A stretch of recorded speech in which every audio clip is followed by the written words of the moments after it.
لا يكلف الله نفسا إلا وسعها،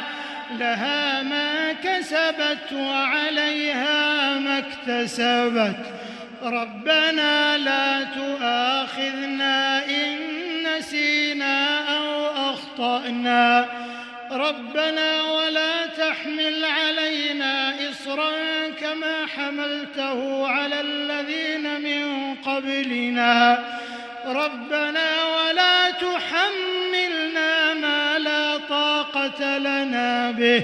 واعف عنا واغفر لنا وارحمنا واعف عنا